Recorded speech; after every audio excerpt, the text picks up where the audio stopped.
All right. Well, I'll go ahead and kick things off. First, just want to say hello and welcome to everyone. And thank you so much for joining our Medicare compliance webinar. My name is Sawyer Barkus. I am a product marketing specialist here at ChiroTouch. So excited to be here with all of y'all today. I do want to extend a very warm welcome to Kathy Widener. Kathy Widener, who's better professionally known as Kathy Mills Chang, is a Colorado girl residing there with her husband, Michael. Kathy started as a CA in 1983 and has recently celebrated her 40th anniversary of serving the chiropractic profession back in 2023. In 2007, Kathy founded KMC University, which is the profession's go-to training for resources on Medicare, documentation, and coding, practice finances, compliance, and business essentials. The KMC University Library houses the broadest and deepest compendium of training and tools available in one place, online and easy to access. Her team of 15 includes the most certified specialists under one roof in the profession. Whoop, whoop. All righty, with that being said, I will go ahead and pass things over to Kathy now. Thank you so much, Sawyer. I'm super excited to be here. I'm going to invite you to strap your seatbelt on. We have so much to cover in this very short time that we have together today. I am, crazy, nerdy, whatever we want to call it. Medicare is one of my favorite topics. I think that we try to make it a little more complicated than it is, but there's a lot here, a lot. So just remember that you will get a copy of this recording. I urge you to jot your questions down if we can answer them quickly. In the question panel, one of my other team is here as well. And we are very excited for the chance to share this information with you. We are going to do a bit of a deep dive into Medicare today. And of course, you could never learn everything you need to know in a short free webinar, but this is going to give you maybe some answers to some of the big things that we see people struggling with all the time. So as we move through the idea of Medicare, recognize that I'm not here to set your practice standards. I'm not here to try to tell you how to do these things, and these are my opinions. I am a certified medical compliance specialist as well as some other certifications, and so I know what I'm talking about. I'm easily one of the top Medicare people in our profession, not a brag, just a thing. And I have a very, very talented team member here with me as well that can help with answering questions in the panel. Anything, as they said, we don't get to, we're very happy to answer afterward. So everything that we're going to talk about is available somewhere for you to know. So I'm going to ask you to just kind of shake out your brain a little bit and open up to possibility. Not what you've always heard, not what you always think is right, not what somebody told you, but what I think we're going to be doing here is to really try to assist with better understanding the most important things around Medicare. And as I said, I've been around a while. I worked at the ACA and, worked with Medicare, CMS, went to their meetings, dealt with all of the representatives for the entire profession around that. Same with coding and billing, and hold these certifications as well. So I come with a quick, fair amount of information to share. And I want you to know you can trust what we say. If I don't know an answer, I'll tell you.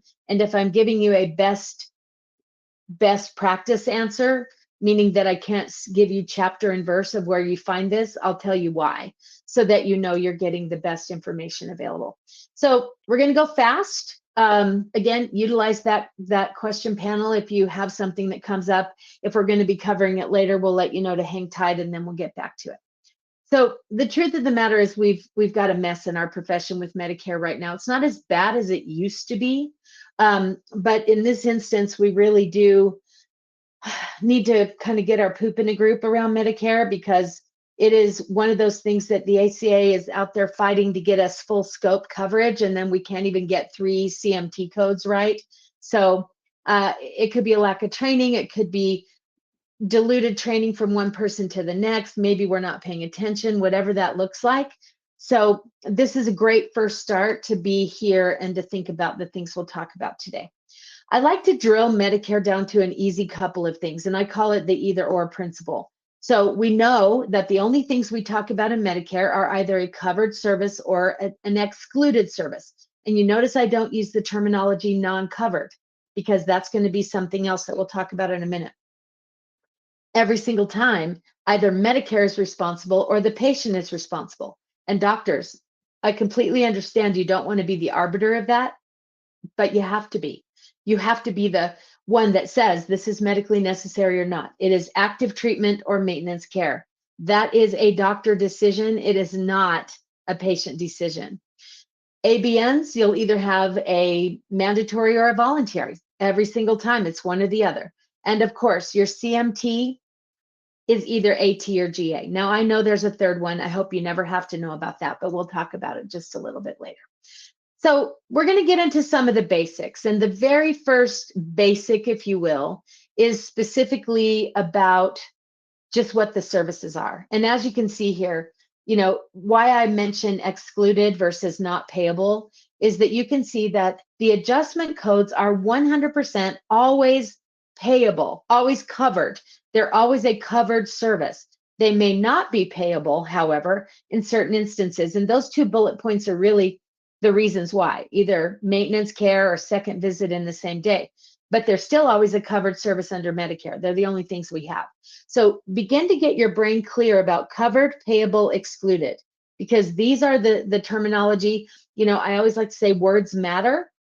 Words matter. And we have to say the words the way they're expected to be understood. So I use excluded because as you see in that third section, everything else that you do, a doctor orders or performs in the office is statutorily excluded. No problem, because the patient pays for those services. Of course, this is the big stickler. Number 2 is you have to be properly enrolled in Medicare Part B. Now, there are 13 jurisdictions in the United States. You have a particular Part B payer in your jurisdiction, and you must be properly enrolled to do anything to a Medicare patient because you have to be equipped to bill. Now, in these circumstances, I want to be clear that I'm talking about Part B. We can no longer in our profession just say Medicare. We have to say B or C. That's just the way it works. So in Part B, you must be properly enrolled. There's no opt-out at this time. You can be enrolled as a non-participating provider, which is great. That maybe is a little more akin to your cash type practice, but you must be enrolled in order to do that. So Part B itself is really the most basic original Medicare that we all know about. It used to be that what it says in that first bullet there was true. Now we're seeing that more and more of them are choosing Medicare Part C instead. And Medicare Part C, we're going to dive into kind of quite a bit in just a bit.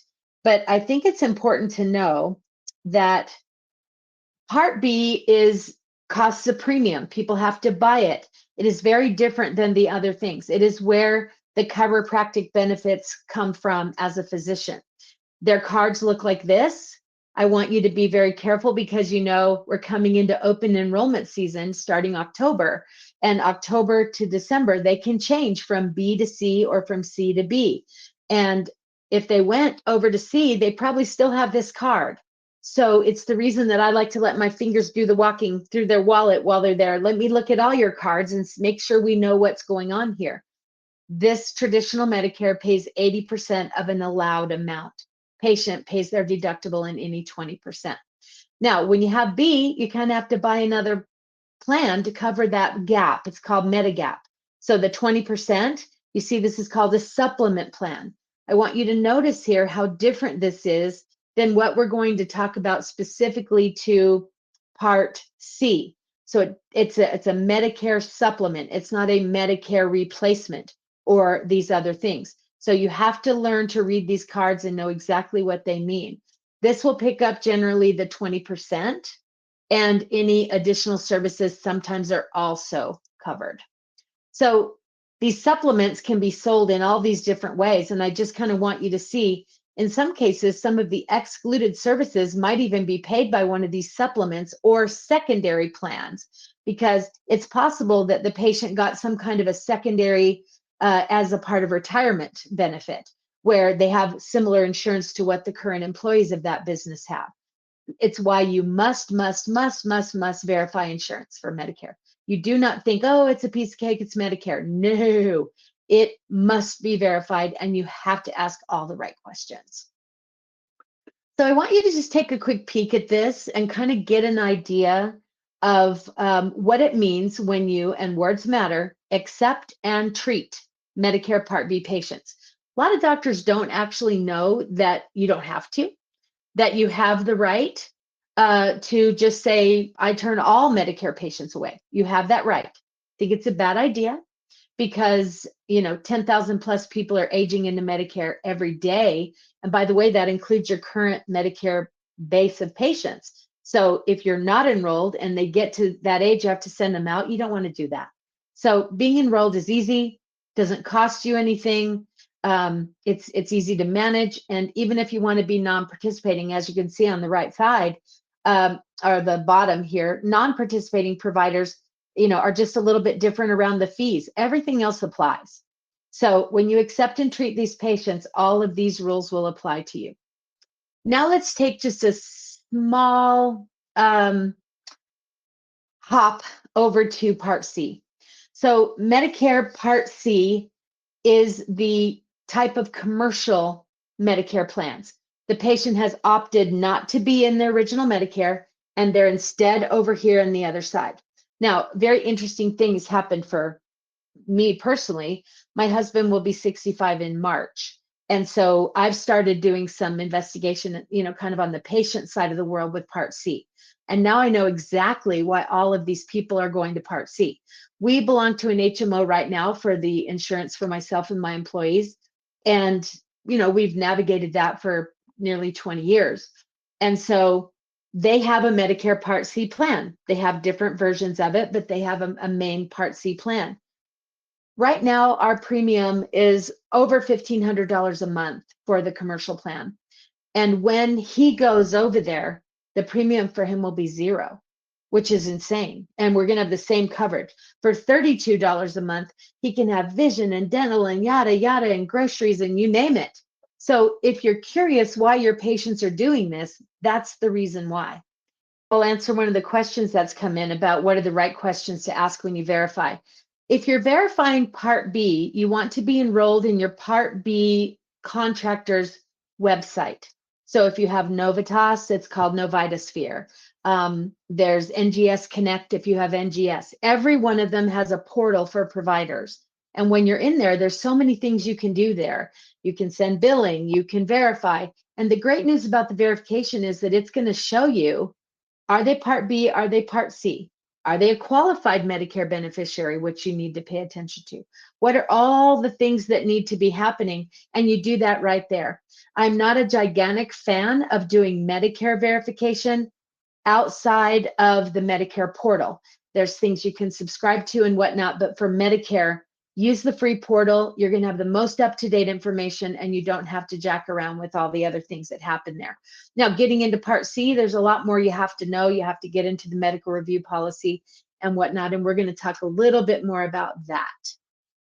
So Medicare Part C, as you can see with all the little images there, encompasses everything else.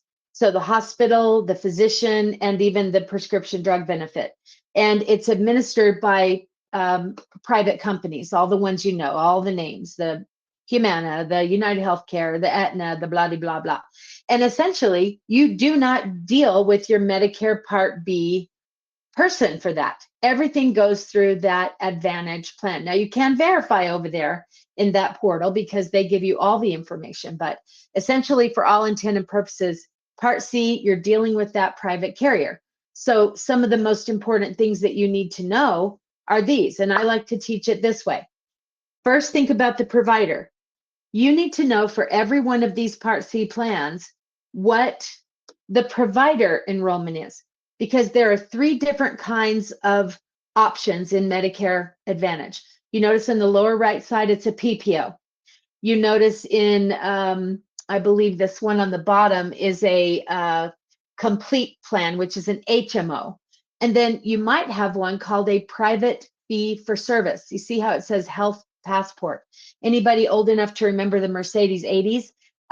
We literally, any insurance paid 80%. You could go anywhere. You didn't have networks. Kind of works like that.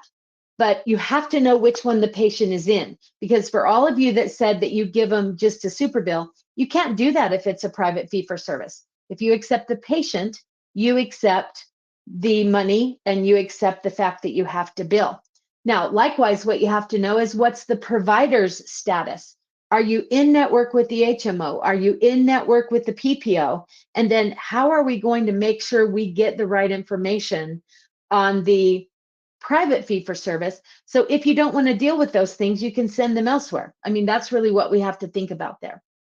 So remember how kind of not complicated the Part B accepts and treat. You see it gets a little more complicated. So once again, you do not have to accept and treat these patients. They can go elsewhere. However, once you decide to do it, you could be participating or not participating with that plan. When you're participating, all these rules on the right side apply, just the same as anything else.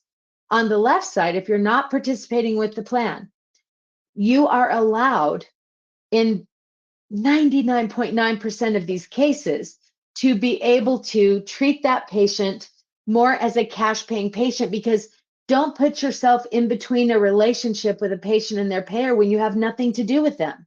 You're complicating everything and you're creating havoc and liability for yourself. So ideally what you're going to do here is, if so, and I'll show you, hopefully we get to the end of this, there's a lot to cover and a lot of questions.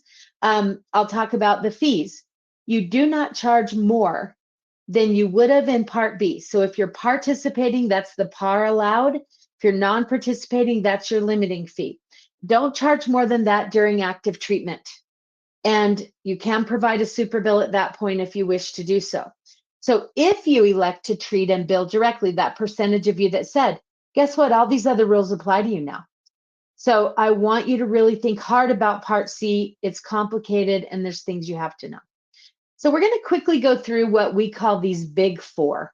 And honestly, not just Medicare, but quite frankly, if every single thing that you ever deal with insurance, you would just do these four things. It's been our experience working with the hundreds and hundreds of customers and clients that literally, if these things happen in the office, you have an 85% chance of your money going out, coming back, going out, coming back. Send a bill, get a check. It is just like that. We find our biggest challenges, errors, denials when people don't do these four things. So the first one is the patient eligible for services today. You're going to go to your Part B Max website. Someone asked if there's a portal on their website. Yes, you go to that website. You go in, you make sure you're enrolled in that portal. You can go in and put their information and you're good to go. Have I verified the benefits for the services I intend to render? Obviously, if it's Medicare, on the B side, you know that's only the 3 spinal CMTs, and that's going to happen almost 100% of the time. They have that benefit. If it's a different type of insurance, what if you're doing laser? What if you're doing decompression? What if you're doing dry needling? You have to verify those specific benefits on any other type non-Medicare, and in fact, Medicare and Part C, for the services you intend to render. Then you go out and you find their medical review policy. That's where you'll get the definitions of medical necessity. That's where you'll also find the definitions and the rules of engagement for producing that valid claim. Modifiers, coding, diagnosis coding. All of this information is 100% there. Now, we know we've talked about Medicare, don't need to worry about it, etc. We're going to use this mini Metters as our Part B avatar here. And this is an example of our verification form that we have in our library for our members. It's all customizable. But to the person who asked earlier, what questions do I ask? Guess what? These are the questions. Now, of course, this is if there's a supplement. This is if they have Medicaid and they're a QMB. There's a lot of things here that you will find right on the website. Now, when we get into Part C, Henry Humes is going to be our avatar there. And you can see that it's a whole other period of questions that we have to ask. And we're not asking, we're often finding this information right on their site. but it is really important to know that when you go into it and you don't know these things because you're not doing these steps, and then you're wondering why your claims are denied or you're not getting paid, that's what you should be expecting, because you're not doing the steps that are required of an office who's billing Medicare. This is just doing business, people. This is how you do it. And learn it, and then you'll be fine. It's not hard. You just have to learn it. And speaking of learning it, we have an absolutely, people have been begging us to bring this back. We are doing a virtual 4-hour hands-on training for Medicare, all things Part B, all things Part C. I have a better link for you at the end because we're offering a discount to everybody that's here because our early bird pricing is already passed. ChiroTouch is a great partner of ours, and we wanted to make this offer for those that are here at this webinar. But it's going to be on October 9th. It will be from 10 to 3 Mountain Time. And it's good for up to 3 people from your office. And you're going to bring things and work on them. And doctors are going to bring a couple of notes, and you're going to be going through them and learn how to audit them.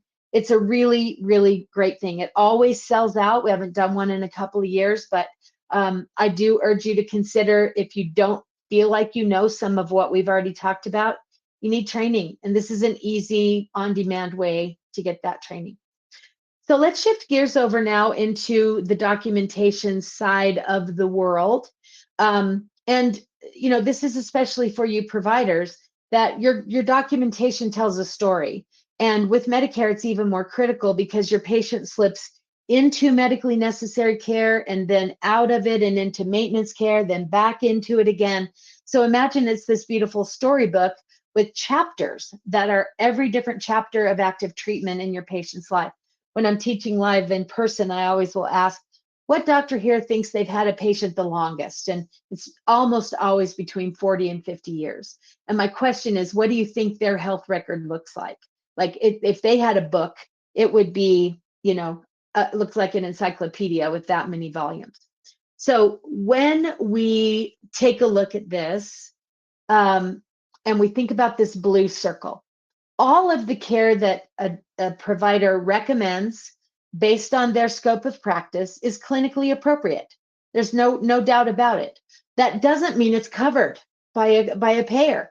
All that stuff we talked about, those big 4, that's where you learn whether or not it actually will be covered. And if it's not, you're going to probably be able to collect from your patient 99% of the time.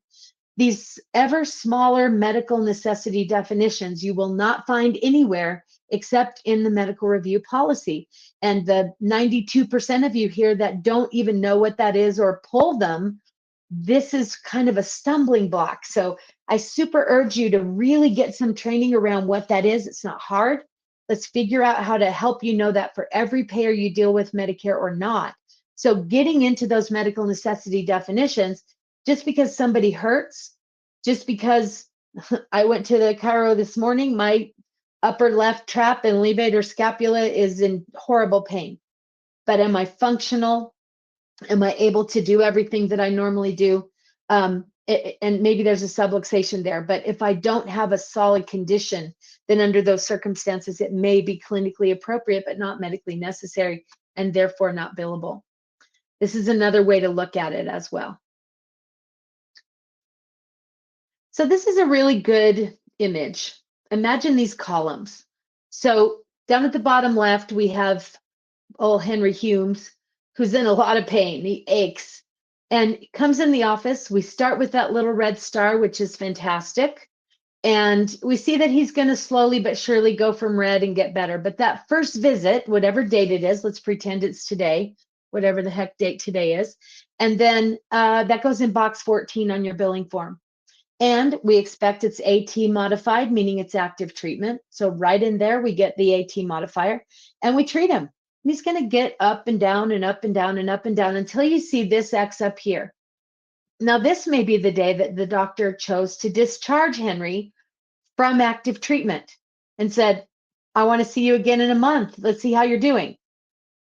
All right. So we do not get an ABN signed here, by the way. We're going to get into ABNs in a minute. This is just simply where he was discharged. Why don't we get an ABN signed? Because we don't know what he's going to be like when he gets over here to this little green sun. He could instead be down here at his next episode of care. He could also maybe be needing one more visit in 2 weeks or something like that. This is the prime time that the doctor and the front desk have to be in really, really good communication. So let's pretend discharged him a month ago, came back in today, and today he goes to the doctor first. We take care of learning what's going on. Henry, how's it going? It's been a month since I've seen you. I'm doing terrific. I just think it's really important I get checked today.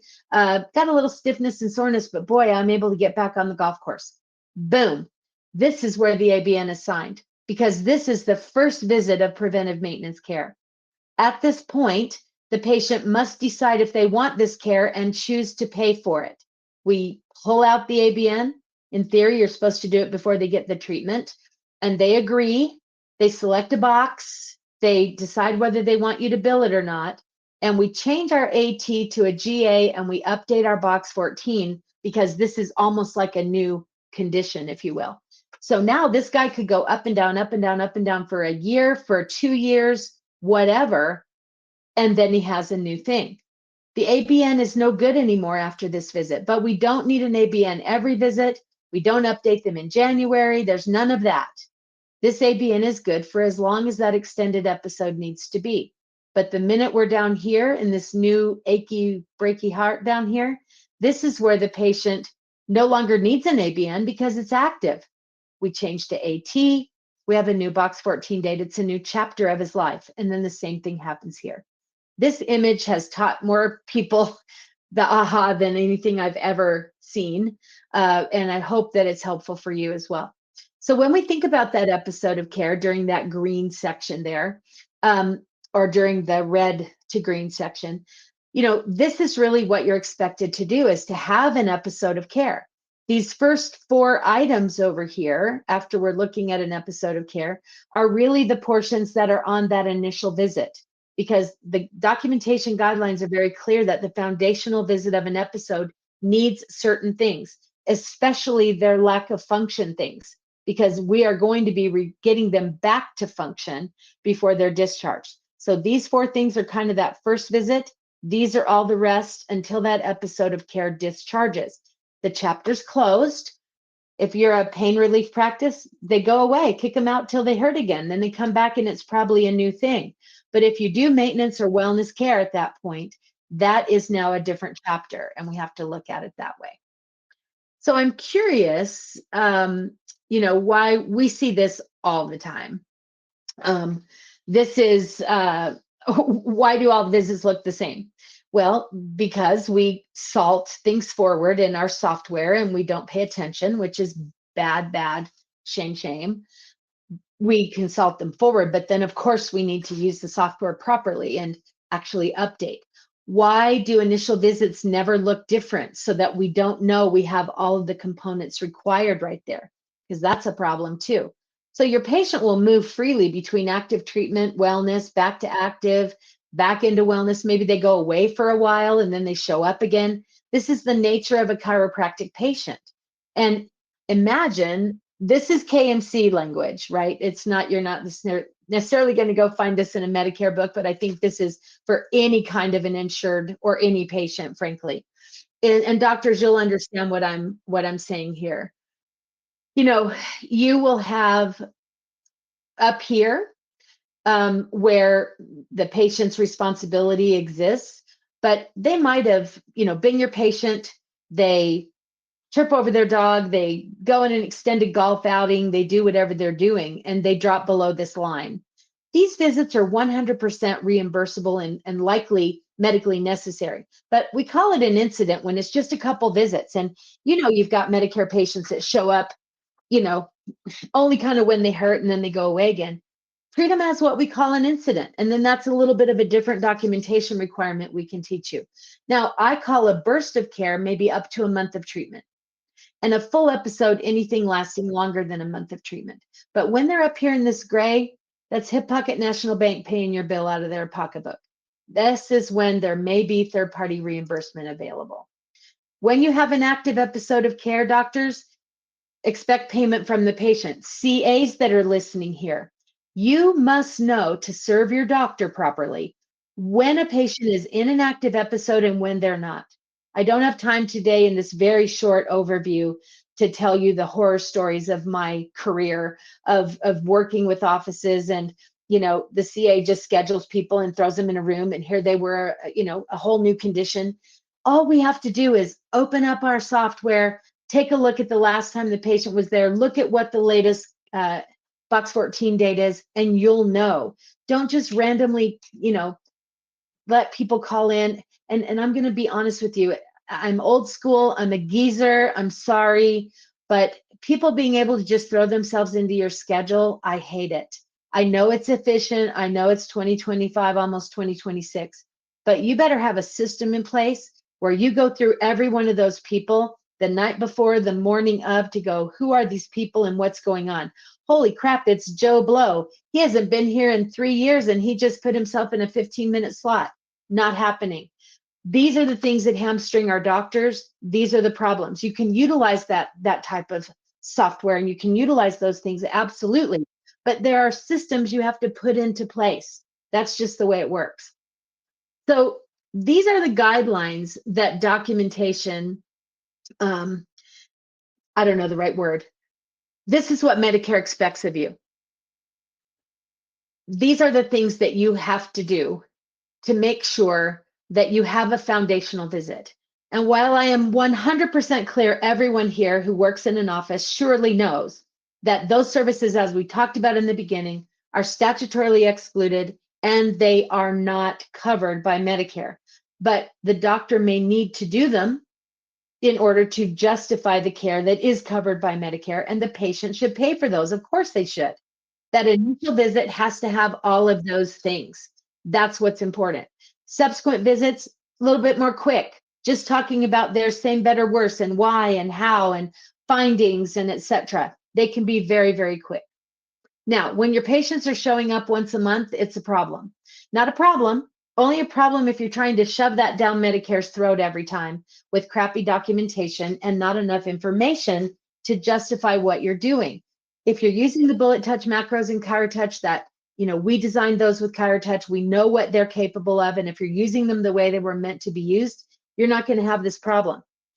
Also, you have to do the job of educating your patients on what maintenance care is. And I would do that from the day one so that they understand everything isn't covered. This is not an open checkbook from Medicare. And if we think it is, we're crazy. So make sure that some of that information becomes a little bit more clear to your patient and they know there'll be an end date to this. This is Medicare's official definition of medical necessity. And as you can see here, this is, the ones that are important are in yellow, because that secondary significant problem with a secondary neuromusculoskeletal condition, that's your secondary diagnosis. You must have a direct therapeutic relationship to the patient's condition. And that means that although you might have found a subluxation in the pelvis, if I'm here for neck pain and headaches, that pelvis is not billable. So you have to know that. And then there has to be reasonable expectation the patient can get better or that there's a functional loss that can be improved. If all of those don't apply, no problem. You can treat the patient. They simply have a subluxation. We don't have all the rest of it. But by all means, this is a true maintenance defined visit. That's how it works. Now, this is the opposite. This is maintenance visit. Notice we have two different definitions. The first one is absolutely what we call wellness care. Wellness care is maintenance care. The red is what we call supportive care. If we're trying to just keep the patient where they are, that is not covered by any insurance company. Now, you may have the odd one out that will cover maintenance. I don't know. But the rest of this, not a thing. When it's maintenance, expect payment from your patient. Please don't try to just submit it if you don't know. You have to know. You're putting your practice at risk. You're putting your doctor's license at risk. We have to make sure the doctors are the arbiter of when it's AT and when it's GA. 98941, I urge you to consider. You can see this is a Noridian thing from a few years ago where they did a targeted review, because when they audit and they see 98941, the percentage of time when it was not really 98941 in the notes was astronomical. So you are expected to do your own auditing. You're supposed to know what these things look like. Not hard to do. We can teach you. But if you got a lot of 98941s, you need to look a little bit deeper. And I'm just looking at a couple of these questions that are coming in. I think it's important to know that you may not opt out of Medicare. We talked about Part C being different, but you may not opt out of Medicare. Providing the super bill not happening, it's not a deal. Maybe in Part C, but not in Part B, and only if it's not private fee for service. We're going to get into the ABN a little bit. There's no reason to have an ABN form in your new patient packet because it's highly unlikely that visit 1 is going to be maintenance care. The only time you need an ABN is when, in fact, the patient is in maintenance care. I know that you've been trained differently. I know you've been taught incorrectly. Trust me, as I train around the country, I hear it every single seminar. I don't know who's out there teaching this, but it's making me gray. It's very important for you to understand the way and what an ABN form is, and I'm going to take some time with you on this. This is a little complicated, but this is what we call a Medicare decision-making matrix, where you determine whether a patient is in active treatment or not, and then ultimately, do they need an ABN form? They need an ABN form when, in fact, it is required for spinal CMT that may not be covered because it's maintenance. Remember earlier, we showed you the reasons behind this, and we made it very clear that there is probably only 2 reasons. You can't opt out. So don't use an ABN if you're not enrolled. That doesn't even make sense. The ABN isn't worth the paper it's written on in that case. You use it when an otherwise covered service, CMT, may not be covered today. Now, you are very welcome, as I'll show you, to put everything else you do on a voluntary ABN. It's good business. Let's just do it. Let's just help people understand. But don't use that black and white form, and never, never, never, never, never put a CMT and these other services on the same form. The whole thing becomes invalid. Now, I have a horse's mouth here. It's kind of ugly and needs a little dental work, but I want you to know that this is from the horse's mouth. This is from the document, Medicare Supplies, because I have people that still go, wait a minute, this isn't right, yada, yada, yada. Right here it shows, you must issue an ABN when Medicare usually covers it, but it may not be medically necessary today. Here it is again, when the item or service is not reasonable or necessary, such as more than the number of services for a specific period for a diagnosis. Or what I also said earlier, you can have one ABN form that goes beyond however long you're going, because the patient might be in maintenance for a while. You need one ABN form until the patient comes back into another episode of care. So again, no frequency limit there, etc. Now, this is what your ABN form should look like. Not these numbers exactly, but I just want you to get an idea. Your notifier information goes at the top, and it has to be a certain font and size. The only codes that should be on it are these 3 codes. This should be the reason. I wouldn't even make a template for the one for 2 visits in the same day. That's so unusual. We'll talk in a minute. We're going to get on our horse and move a little faster here, but we're going to be able to talk about what your options are here. You have 3 options for what you would do. Continue with Medicare's allowed fee or limiting fee. You can charge your actual fee, or if you're in something like ChiroHealth USA, you can charge that fee. Every place where on your master the letter D exists, you would fill in this information. And there's your ABN. This is exactly what it should look like and nothing else. When we get into the bottom section, this is where your patient will direct you whether you are billing for that CMT or not during maintenance care. Option 1, they want it billed. They will pay. If you are a non-participating provider, you must cross out this last piece. If Medicare pays, you will refund any payments, because the patient's assignment is going to them. So that will never happen. But in this instance, doctors, if you think, gosh, you've been coming 20 visits, diagnosis probably doesn't go that long, but let's bill it and see, under those circumstances, you now have the ability to appeal. When they say option 2, you never, never, never submit. The patient is directing you not to. And last but not least, I don't want it, I'm out of here. chances are you didn't even get them to sign it. So that's what that means. Now, the voluntary side of things, you need something to notify them about all this other stuff that isn't covered. And you can see here, Medicare, please stop what you're doing and pay attention. I see the questions flying through here about ABN. Medicare does not require you to notify the beneficiary before you furnish an item or service they never covered or is not a Medicare benefit. E&M services, x-rays, therapies, blah, blah, blah, never a covered benefit when ordered or delivered by a chiropractor. This is the chapter and verse that says you do not need or use an ABN for this. Now, is it a good idea to just do good communication? Of course it is. So don't use a form like this because you could, but don't. Please, please don't. You can see that this doesn't have the CMT codes on it, so that's at least half right, but just don't. I like doing something simple on your letterhead. When you go back through this, you can stop it and snip this language, use it all you want. For those of you that are KMC University members, we have all of this in the training in the library. But you will see here that you can just say, this is how it works. This is what happens. And put it on your letterhead. Now you can actually get them to sign it and you can give them a copy. On this other one over here, the patient is not allowed to sign it. They cannot select an option. So please just don't use that. Do something like this instead. I love this tool that Bill Esteb has. I helped him design it. That kind of goes along with his brochure, which is great. This is a great Medicare brochure. I think it's $20 for a pack of 50. It's awesome. It's Medicare specific. I sort of helped him with the Medicare language, but it's all in that great Bill language. We hand it to a patient and explain it their first visit so that they don't pick it off a wall, but we hand it right to them. So when we come down to billing, and I just want to quickly address a question I see that says, how do we do new patient specials for Medicare? You do not. It's against the law. So just don't do it, please. We'll try to get into that, but you've got an awful lot of more here to cover. Always, don't ever hesitate to reach out for a discovery assessment with us. Those are always no cost.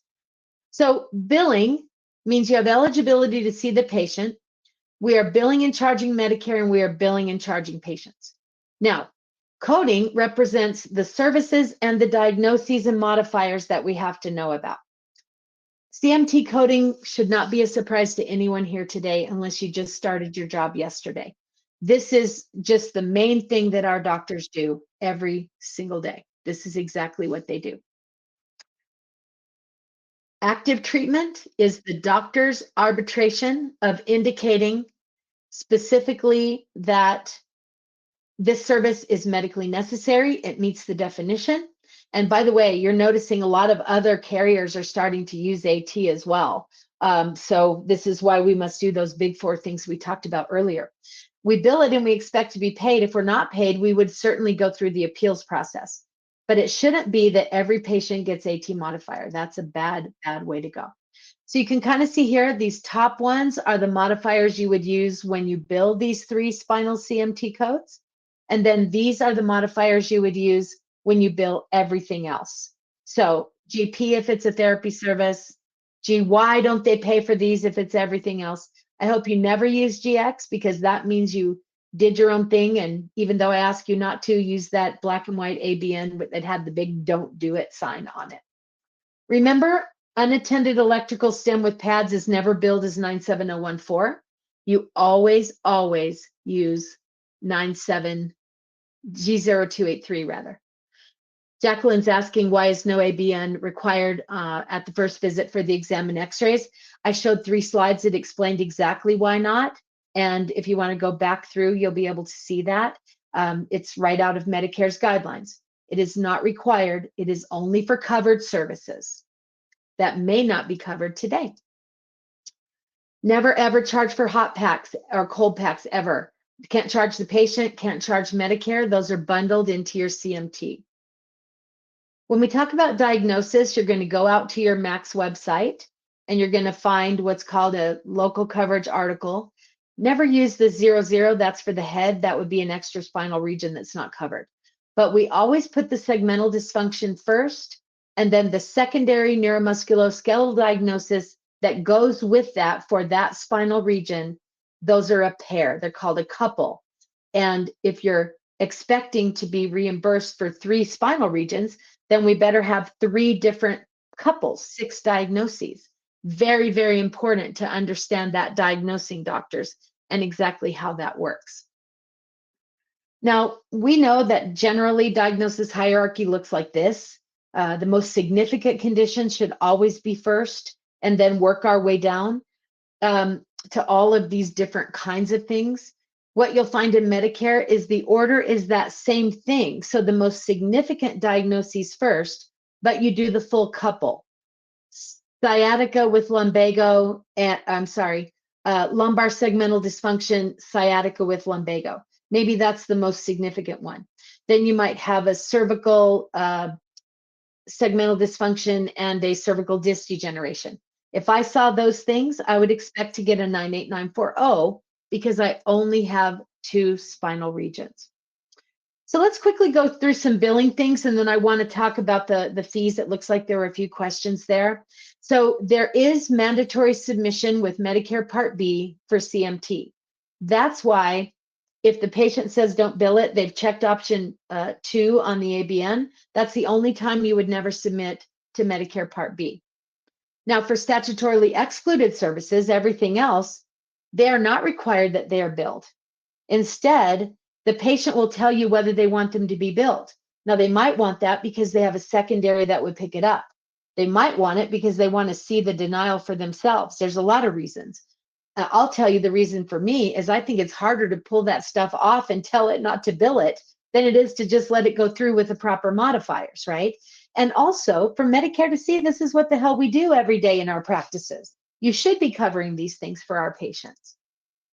So let's take a look at the bottom half of the 1500 billing form here. This is one of the biggest mistakes that we see made. Box 14 is the date of first treatment for this condition, that episode of care that I talked to you about earlier. The episode of care date is not the date I fell over my dog 3 days ago.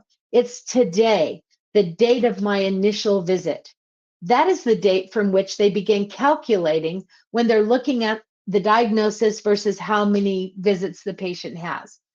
You notice also earlier I said when for your computer system anyway, change that date when they begin maintenance care.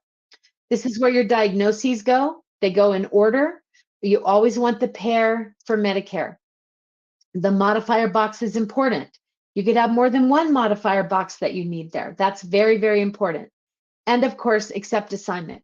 For you non-participating providers, you realize that you can accept assignment on a case-by-case basis. So if it's always no because you're non-participating, which is what you should be doing because you don't want to cheat yourself, but maybe Mabel can't afford to come 3 times this week and pay out of pocket for all that, and you choose to accept assignment.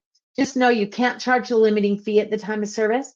You have to wait and have the Medicare pay the non-par allowed fee. You can collect your copayment though. So physician signature goes here. This means you raise your arm to the square and testify that by all means, everything you see here is medically necessary. Flip that red and white form over, and that's all the stuff you're testifying to.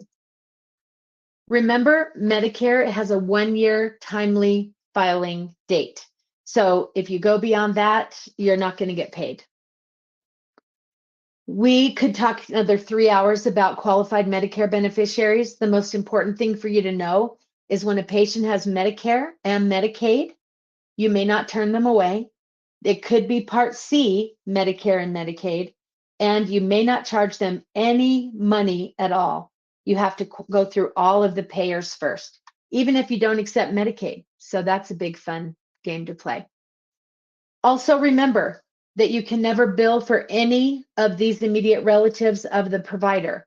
Really in any insurance, let's just be realistic here. It's important to know that in these instances, we would expect that the doctor's going to take care of these people anyway at no cost. So don't bill the insurance just because they have insurance. And become very familiar with these kind of Medicare appeals levels because you should be appealing when it's not paid. All right, we're going to take it home and run through these last slides pretty quickly so that you have plenty of time. I think Rachel's able to stay on even after I have to leave to be able to finish some questions. So when we talk about fees, you have, if you're participating in Part B, these are made up numbers. Don't put any attention to the numbers, but these are the allowed fees. These are found on your Part B website. It'll happen when there's a change at the beginning of the year. You'll be able to see those too. If you are non-participating, you will see that the limiting fee is the maximum amount you can charge. The patient will be reimbursed based on this non-par allowable. So see this difference between the purple and the green?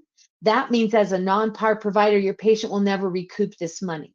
So you collect $31.60, you send it in, they consider $27.48, they pay 80% of that to the patient. The patient either has a secondary for the 20% or they don't, but that's the most they'll ever receive. If you accept assignment as a non-par provider, this is the max that you can collect. So when you're talking about excluded services, it's very highly regulated. You can't do rando discounts from this stuff for Medicare. That's deemed an inducement. You have to have legal discounts in place, which is you charge your actual fee, you knock it down by 5 to 15%. Perhaps you're a part of a discount medical plan like Chiro Health USA and the patient is a member. They can access those discounted fees. And last but not least, you are allowed to have a properly executed hardship fee schedule. 100% fine. It just has to be in your information directly. Now, during maintenance, you have these choices too. I'm going to just go through kind of each one here. You may continue during maintenance care to charge that allowed or limiting fee. Easy, patient already knows what that is. So we suggest that you always bill out that charge, whether active maintenance or otherwise. And you'll see that policy in your compliance policy will say that acute, chronic, or maintenance care, we bill the allowed fee. Or if you're non-par, we bill the limiting fee. No harm, no foul. It's regulated. It's not a dual fee schedule. You notice here, this is horse's mouth again, that when, this is out of the Medicare guidelines, when you have a properly executed ABN and the patient says, yes, I agree to be held liable, you may go as all the way up to your actual fee if you wish to do so, not limited to the Medicare fee schedule. And last but not least, we love Chiro Health USA. It's an opportunity for you to be able to offer those discounted fees to people in that plan for any cash services, etc. Last but not least, I think I want to talk just real quickly about this idea of Medicare Advantage because I spoke to it a little bit earlier. If you are in network with those plans, you have a fee and you're billing it and you're getting paid. If you're out of network and still sending a bill for the patient, like we talked about earlier, and a bunch of you were, now you have to accept that allowed fee, which puts yourself in a bad position. If you're out of network and you provide a super bill to the patient, then during active treatment, please do not charge more than that allowed fee in Part B. That's the best information we have at this time. Patients paying cash for that, but you do not go above the Part B charge, either limiting fee or allowed fee, okay? Now, this is the chapter and verse because I always like to show you where we got this information. You can see non-contract providers must accept as payment in full amounts applicable in original Medicare. So whatever that is during active treatment. And at the bottom, if you charge more than that, you're subject to penalties. So please, please pay attention.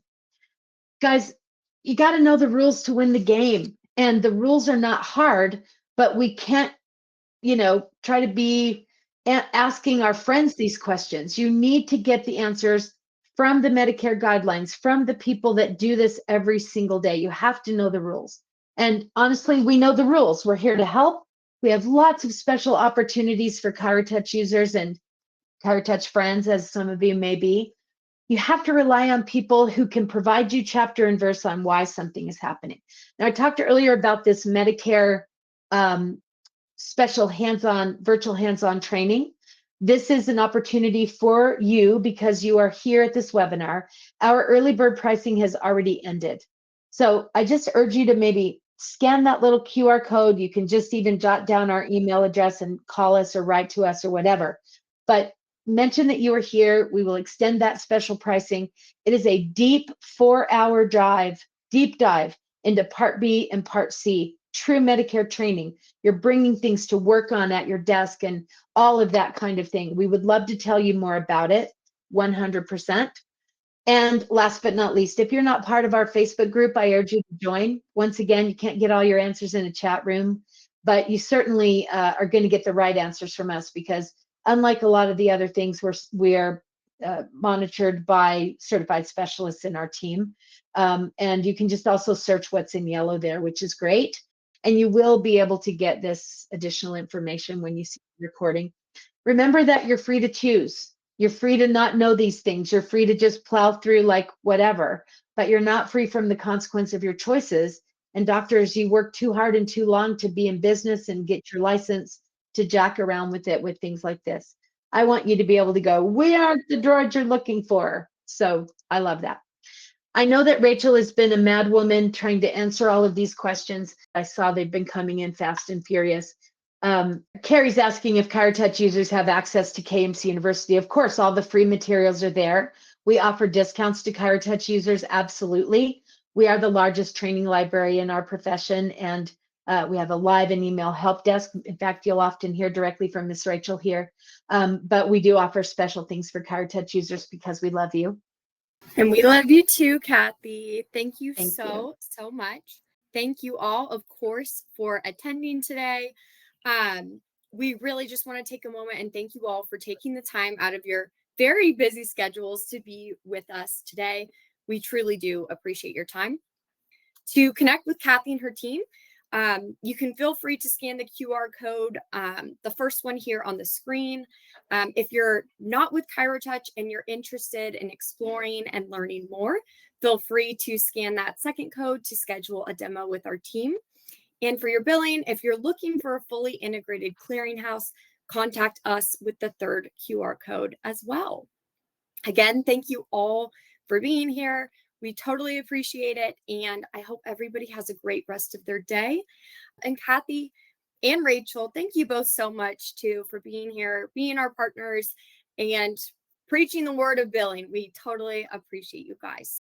Take care. Bye-bye.